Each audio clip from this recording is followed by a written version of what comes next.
Maintains the posture, if you wait long enough, any controversy will eventually blow over.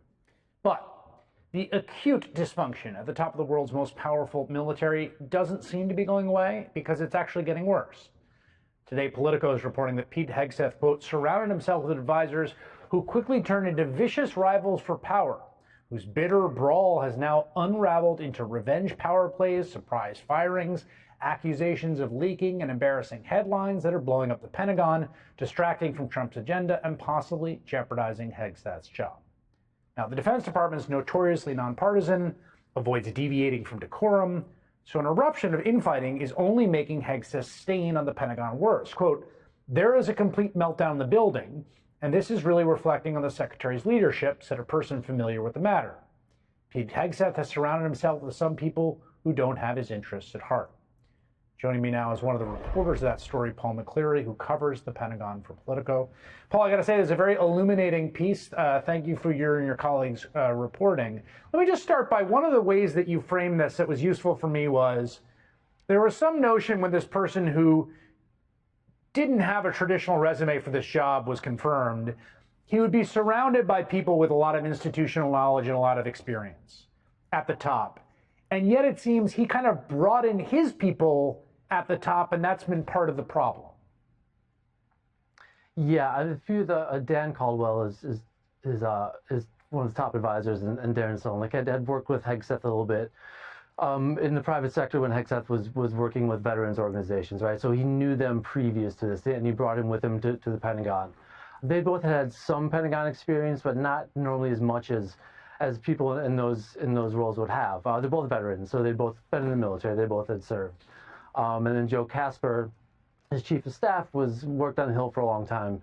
He had, again, a little bit of Pentagon experience, but none of these guys were really in the building for years and years and years and built those relationships as these top advisors normally do, or else they're former senior officers many times and things like that. So it's a group that had come in who are not, newbies to Washington, but pretty new to the building and pretty new to this sort of organization. I mean, it's a massive global organization, right?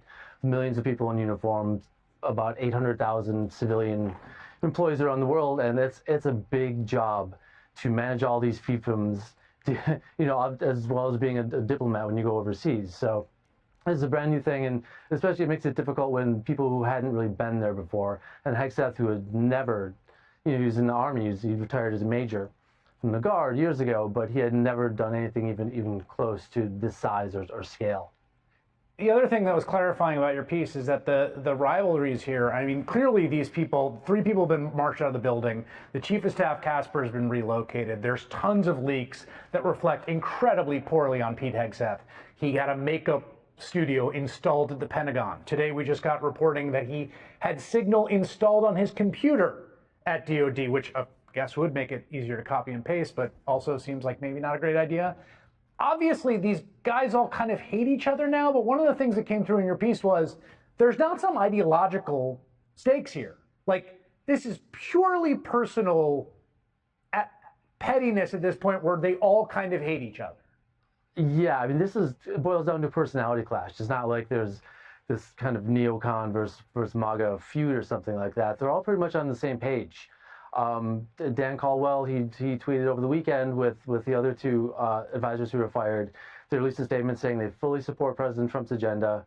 They fully support what he wants to do internationally and with the military, but they just clashed with Casper. And the leak accusations are what really sunk the ship here, right? I mean, I think Hegseth was told that these guys were all leaking, and they leaked. The story that came out of Elon Musk coming to the Pentagon to get Chinese war plans and other things like that. And they all claim it's not true, that they did not leak these stories.